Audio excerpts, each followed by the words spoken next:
شكرا الأخ الرئيس.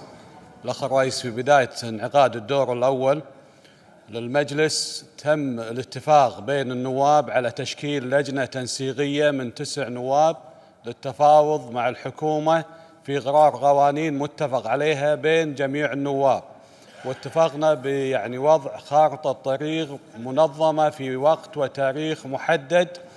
وبالنسبة لقانون رد الاعتبار تم الاتفاق عليه أنه يكون في جلسة 12/12، وهذا القانون الجميع النواب 50 كلهم موافقين عليه.